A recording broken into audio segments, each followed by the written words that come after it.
विंक movies presenting wrong turn. Second part में दिखाया जाता है कि एक मॉडल वेस्ट वर्जीनिया के जंगल से होते हुए जा रही होती है। तभी उसकी गाड़ी से कोई टकराता है, जिससे वो घबरा जाती है। वो गाड़ी से उतरकर उसे देखने जाती है। वो जिंदा होता है, पर यह भी एक आदमखोर है। वो उस मॉडल को बुरी तरह से जख्मी कर देता है। वो भागने की कोशिश करती है, लेकिन तभी उस आदमखोर का भाई सामने आ जाता है, जिसका नाम थ्री फिंगर है, और वो उसे मार देता है। वही उसी घने जंगल में उन लोगों को दिखाया जाता है जिनके पास ये मॉडल जा रही थी। यहाँ पर US marine colonel Dale Morphy होते हैं, जो survival reality game show host कर रहे हैं, जिसका नाम एपोकलिप्स है। गेम में 6 पार्टिसिपेंट्स होते हैं, लेकिन इनके एक पार्टिसिपेंट को उन आदमखोरों ने मार दिया है। इसीलिए शो का जो डायरेक्टर होता है, वो प्रोड्यूसर को कहता है कि तुम ही 6th पार्टिसिपेंट बन जाओ। वो मान जाती है। अब क्योंकि शो चल रहा होता है, इसीलिए हर जगह कैमरास फिट कर दिए जाते हैं। इसके बाद कर्नल 6 के 6 पार्टिसिपेंट्स को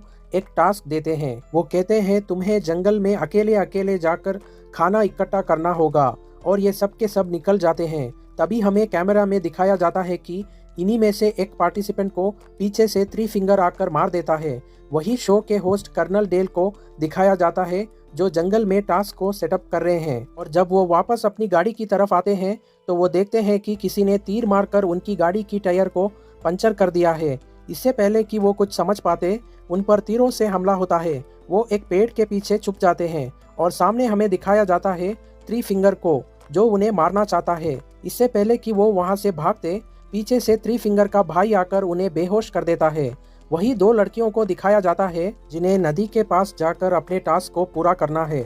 इसमें शो की प्रोड्यूसर है, जो अब एक पार्टिसिपेंट बन चुकी है, और उसके साथ होती है नीना। शो की प्रोड्यूसर नदी के उस टास्क को पूरा कर लेती है, पर जब ये दोनों के दोनों वापस अपने कैंप के तरफ जा रहे होते हैं, तभी प्रोड्यूसर देखती है कि शो का जो डायरेक्टर होता है, वो एक पार्टिसिपेंट के साथ फ्लर्ट कर रहा है। इससे वो बहुत दुखी हो जाती है, क्योंकि वो उसे पसंद करती है। इसीलिए अब वो शो को छोड़कर जाना चाहती है।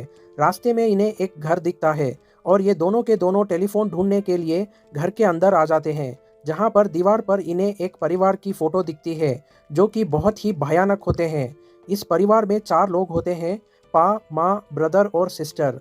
इससे पहले कि ये यहाँ से निकल पाते, इन्हें कुछ आवाज़ आती है, और तभी माँ अंदर आती है।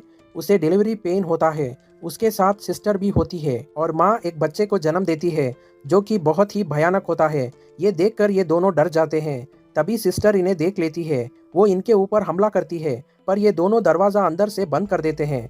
सिस्टर बाहर से दरवाजे को धकेल रही होती है, और यहाँ पर जितने भी खिड़कियाँ होती है, सब की सब पूरी तरह से बाहर से लोहे के झाले से बंद होती है। इसीलिए इन दोनों को टॉयलेट के रास्ते निकलकर भागना पड़ता है। इनकी किस्मत अच्छी नहीं होती। पा इन्हें देख लेता है। वो इनका पीछा करता और प्रोड्यूसर को मार देता है। इसके बाद वो नीना के पीछे आता है, पर नीना एक जगह छुप जाती है, और उसी के पीछे पा होता है। पर इससे पहले कि वो उसे देख पाता, यहाँ पर वो आदमखोर जिसने अभी एक बच्चे को जन्म दिया, जिसका नाम माँ है, वो ट्रक लेकर आ जाती है। पा उसके साथ निकल जाता है। वही शो के डायरेक्टर को दिखाया जाता है, जो उस वक्त एक लड़की के साथ होता है। वो उसे छोड़कर दूसरे पार्टिसिपेंट्स को देखने के लिए निकल पड़ता है, पर इन्हें नहीं पता था कि झाड़ियों के पीछे से इन्हें आदमखोर ब्रदर देख रहा है।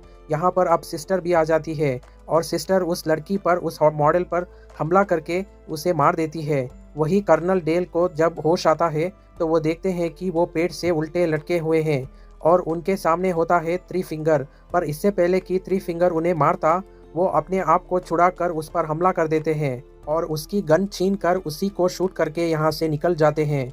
वहीं शो के डायरेक्टर को दिखाया जाता है, जो सभी कैमरास की फुटेज को चेक कर रहा होता है। तभी बाहर कोई उसकी गाड़ी चलाना शुरू कर देते हैं। उसे लगता है कि ये कोई पार्टिसिपेंट है, लेकिन ये पा और माँ होते हैं। वो इसे पकड़ लेते हैं, और डायरेक्टर को बहुत बुरी तरह से जख्मी करके बेहोश कर देते हैं। वही 3 पार्टिसिपेंट्स को दिखाया जाता है, जो जंगल में बारबेक्यू को एंजॉय कर रहे होते हैं। तभी नीना भागती हुई उन तक पहुंचती है, और उन्हें इस जगह की सच्चाई के बारे में बताती है। वो कहती है कि यहाँ पर कुछ आदमखोर है, जो हमें मारना चाहते हैं। हमें यहाँ से निकलना चाहिए। ये सब के सब उसके साथ इस जगह से उस जगह पहुँचते हैं, जहाँ पर इनकी पूरी टीम को होना चाहिए, पर वहाँ पर कोई भी नहीं होता। ये डिसाइड करते हैं कि ये पेपर मिल की तरफ जाएंगे, वहीं पर ये सेफ रह सकते हैं। वहीं दूसरी तरफ कर्नल डेल को दिखाया जाता है, जो उस घर तक पहुंच जाते हैं जो इन आदमखोरों का है। और यहाँ पर गैस स्टेशन का वही मालिक होता है जिसे हमने फर्स्ट पार्ट में देखा था। इसका नाम मिनार्ड है। कर्नल डेल मिनार्ड से पूछता है कि यहाँ पर क्या हो रहा है। मिनार्ड बताता है कि आज से 30 साल पहले यहाँ पर पेपर मिल बंद हो चुकी है, लेकिन उस पेपर मिल से जो केमिकल निकलता था उससे एक परिवार इन्फेक्टेड हुआ। इसके बाद जो उनके बच्चे हुए वो नॉर्मल नहीं थे। उन बच्चों ने आपस में संबंध बनाए और उनके जो बच्चे हुए यानी कि इन ब्रीडिंग से यहाँ पर ये आदमखोर पैदा हो गए।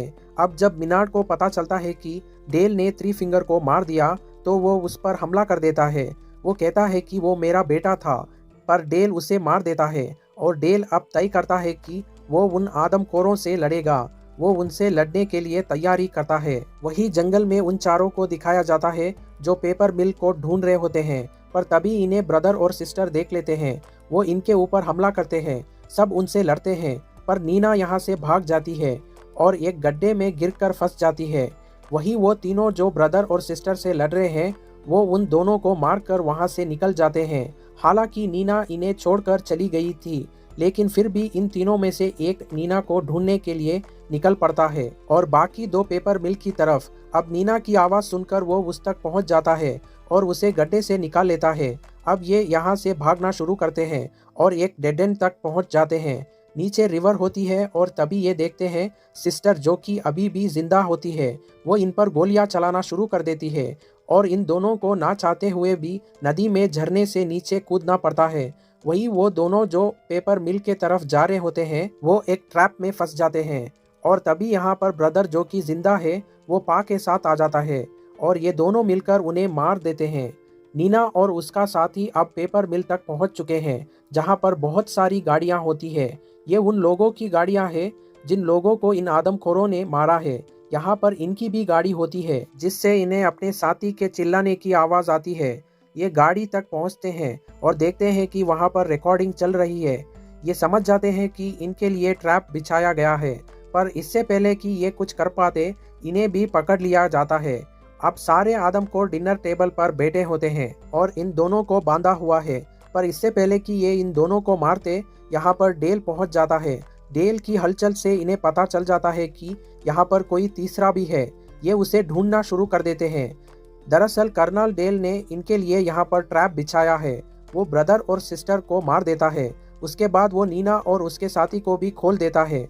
अब यहाँ पर जो माँ और पा है अपने बच्चों के मौत से बहुत ज़्यादा गुस्सा हो जाते हैं, इसीलिए वो कर्नल डेल के ऊपर हमला करके उसे मार देते हैं। नीना मिल से बाहर निकलने में कामयाब हो जाती है, लेकिन तभी वो अपने साथी की आवाज़ सुनती है जिससे अभी भी उन आदमखोरों ने पकड़ा हुआ है। इस बार वो उसे बचाने के लिए अंदर जाती है और वो पा के ऊपर हमला कर देती है।